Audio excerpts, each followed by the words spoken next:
আর এই মুহূর্তে যে খবর আপনাদের জানাবো, ফের মাওবাদী নাশকতা ছত্তিশগড়ের বিজাপুরে আইডি বিস্ফোরণ।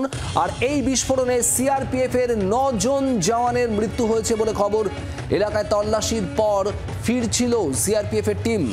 বিস্ফোরণের তীব্রতায় গাড়ির স্টিয়ারিং আলাদা হয়ে যায়, গাছের উপর আটকে যায় গাড়ির টুকরো অংশ।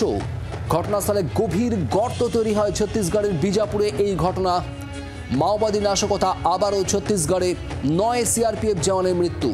রাজীব চক্রবর্তী আমাদের প্রতিনিধি রয়েছেন আমাদের সঙ্গে। রাজীব, কি খবর পাওয়া যাচ্ছে এখনো পর্যন্ত?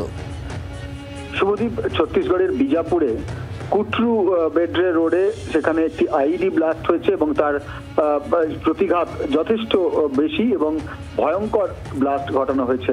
দান্তেওয়াড়া, নারায়ণপুর এবং বিজাপুর এই তিনটি এলাকার, এই তিনটি অঞ্চলের যৌথ বাহিনী তারা একটি যৌথ অপারেশন চালাচ্ছিলেন মাওবাদীদের বিরুদ্ধে এবং সেই অপারেশন চালিয়ে তারা যখন ফেরত আসছিলেন সেই সময় আজ দুপুর 2:15 নাগাদ বিজাপুর জেলার কুটরু বেডরে রোডের উপরে বিস্ফোরণ ঘটে এবং সেই বিস্ফোরণে সে অর্ধ সৈনিকদের যে বল, অর্থাৎ আধা সেনা বাহিনীর যে তারা যে গাড়িতে ফিরছিল সেই গাড়িটি ব্লাস্ট হয় এবং তাতে 8 জন জওয়ান এবং সেই গাড়ির ড্রাইভার মোট 9 জওয়ান তারা শহীদ হন।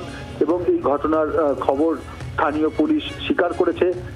বস্তার রেঞ্জের আইজিপি তিনি জানিয়েছেন যে গোপন সূত্রে খবর পেয়ে এই অভিযান চালানো হয়েছিল।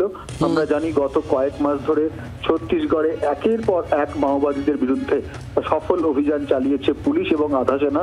এবারেও সেই অভিযান চালাতে যাওয়া হয়েছিল এবং এই গোপন সূত্রে খবর পাওয়ার অনুযায়ী জঙ্গলে অভিযান চালিয়ে যখন ফিরছিল বাহিনী তখন গাড়িটি টার্গেট করা হয় এবং আইডি ব্লাস্ট করা হয়। সেখানে গভীর ক্ষত হয়েছে এবং যেমনটা তুমি বললে প্রদীপ, যে গাড়ির ভেঙে যাওয়া অংশ সেটি একেবারে গাছের মগডালে উঠে গিয়েছে। বিস্ফোরণে 9 সিআরপিএফ জওয়ানের মৃত্যু। রাজীব, ধন্যবাদ।